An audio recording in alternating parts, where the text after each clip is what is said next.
What's up, guys? Welcome back to the channel. I'm Mark with the Bettor Mark, and let's get into the March 3rd Sunday college basketball slate. All right, not a lot going on in here. I have one official play. I'm going to give you guys a couple best bets as we break down the card, and I'll go over it from all three games that I'll be highlighting in this video feature. Okay, and also, guys, let's recap yesterday's plays and show you guys exactly what went on with those best bets as well. But first, before we get down to it, make sure you guys are all subscribed down below, and this is one where I'm going to tell you guys about the March Madness giveaway that I'm hosting here on the channel. Only had a couple people sign up yesterday, which is shocking because who out there doesn't want a free jersey shipped directly to them from fanatics.com?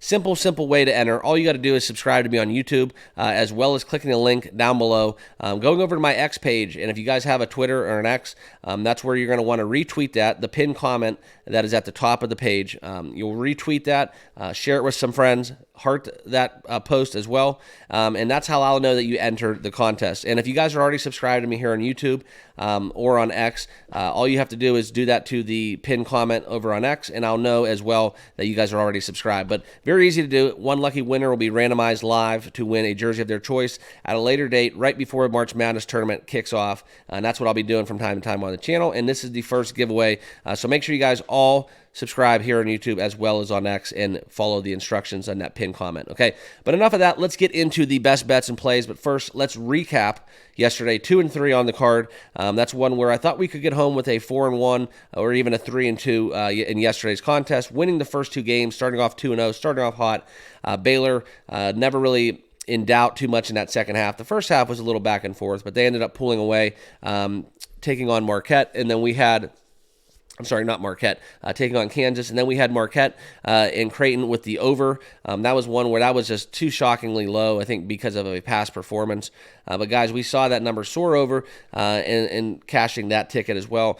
And then two that were leading at halftime, George Mason and Alabama. Those were ones where I thought they were going to be able to pull away and separate themselves, but it went the other direction. And then Eastern Washington with that shocking loss, okay, taking on Montana State. That's one where never really saw that one coming. I think that was a mismatched line, and obviously, guys, that's how we result in a 2-3 card. Did a little better in the NBA, 2-1 on the day, so cashing overall throughout the day. But still, like to get in the win column, more wins and losses, especially with college basketball, because that was one where I had a really good feel for the card.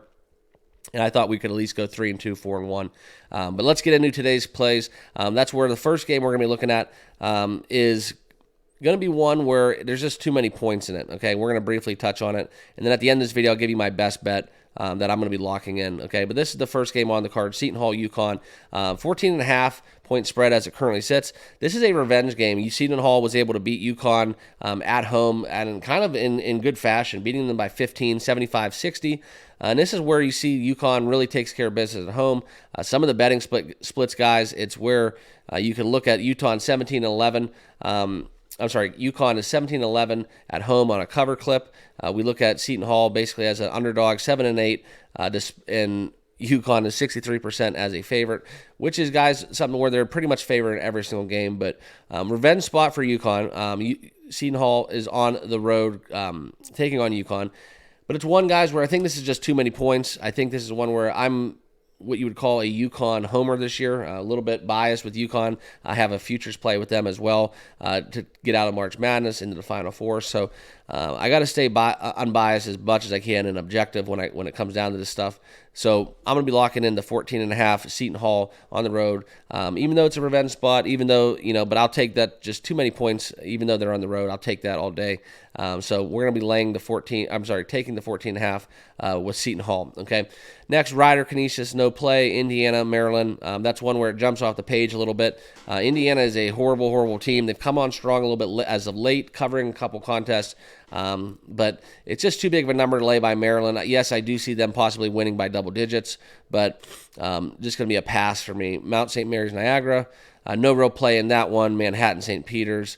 That's another one where, guys, it's kind of too big of a number. It's kind of right where it needs to be. Probably lean towards taking points in these contests when you get over double digits, just because it's pretty much where the number should be. Iona and Marist. That's one where it's a little lopsided. Probably lean towards the home team laying the 3.5 in Marist. Siena, Kennepack, that's a huge number, -17. So that's definitely a no play. That's one where you definitely can slide in that back door. And then a couple other games that we're going to get into. And like I said, guys, I only have one official play, and it's a big one. It's a rivalry game, so we're going to be breaking that down. But just Bradley Drake, that's another one where Drake's been a hot team. Okay, Drake's been a really hot team at home, -4. A lot of people probably are on Drake, but it's one where it's just going to be probably more inclined to take the 4 points, despite the hot run that Drake has had. It has a chance in the makings to be a 1-2 possession game. So pass for me in that contest as well. And this will be the one, guys, Michigan and Ohio State. That'll be my first official play, but I want to get down to my other lean. This is going to be UAB in Memphis. Okay, Memphis is laying 8 at home. This is one where I want to show you guys a little bit of recent form when we talk about this game. Memphis is -8, okay, and 11-18, 37% cover team at home. UAB has been a covering freak. But, guys, when we look into this, this is one where I look at a little bit of recent form. And what I'm going to do is I'm going to pull up this on your screen. This is where we look at some of the past contests. East Carolina getting blown out by Memphis. We're talking 24 points, okay, on the road. Memphis was able to do back on the 29th of February. They're coming off some time off, some rest, maybe a little sluggish, but, guys, beating FAU, all right, blowing out Charlotte, all right. So the last 3 games to close out the last 10 days in February have been a very strong indicator for Memphis. Now, UAB, conversely, losing to Wichita State, and Wichita State is one of the teams I've been fading. UAB lost at home in their last time out on the 28th, 74-66, okay. They were able to beat Tulane, getting smoked by Rice. It's one where I see the possibility for UAB to completely lay an egg here in this contest. I understand that there's probably a lot of people, early money's flowing in on Memphis, but this is where UAB has been a very good underdog, basically when they're getting a lot of points, cashing tickets, okay? They've been a good team on the road as well, and this is one where, Memphis is going to have something to play for just to get back into the March Madness tournament possibly. All right, and I think it's one where they're going to come out a little motivated, get the job done. We're seeing some early money flow in on Memphis. This actually might be an official play for me. I think Memphis gets it done by double digits, but the more I look at it, the more I'm kind of liking taking Memphis in this situation, -8, okay? But that'll be my second lean. And then, guys, the big one, the one that usually has all the makings of a great contest, a great game out there. Michigan traveling on the road to Columbus to take on the Ohio State Buckeyes. One of the most storied football rivalries in basketball. Look at Michigan, guys, 4-21 out of their last 25 games. That's just one where it has all the makings to be a very strong contest, but not this year. Simply put, not this year. Michigan is a walking, talking dumpster fire. Shout out to any Michigan fans watching. I feel bad for you guys, but you had that national championship to hang your hat on from the football season. So hopefully a little bit of that glory's riding over and carrying over into the basketball season. What they're going to do with Juwan Howard is yet to be determined, but this is one where I look at the Ohio State Buckeyes, guys. I expect them to roll. Michigan hasn't done well on the road since basically the start of December, with all of their road defeats coming in by an average of 20 plus points. Okay, and we just saw that the other day, right? Rutgers went on the road. Michigan went on the road to Rutgers, and that's where we saw pretty much Rutgers come in with the worst Big Ten offense, and they put up 82 points against a 30-point blowout of Michigan. So I'm not going to overthink this one. I really think it's a 10.5. I think it's going to even go higher. I think there's going to be a lot of big money come on Ohio State.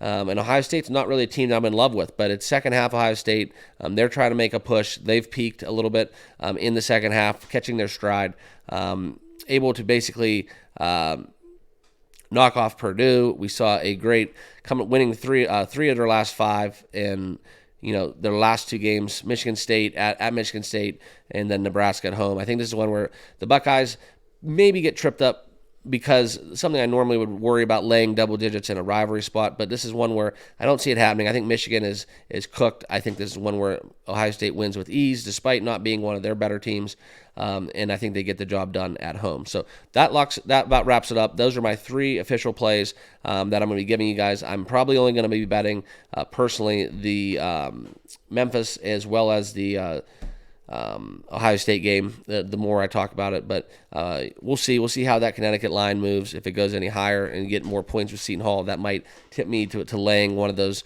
But those are my 3 leans and my 2 official plays that I'm going to give you guys in this Sunday video wrap-up. And guys, let's recap the promotion that we're going to be running. Make sure you guys all click the link down below, subscribe on YouTube, follow the instructions on X, and that way you'll be entered into my March Madness jersey giveaway from Fanatics. So appreciate you guys. Hope you all are doing well. Remember what I said about entering that contest. Go cash some tickets, have fun, enjoy this last day of the weekend before we start up the work week.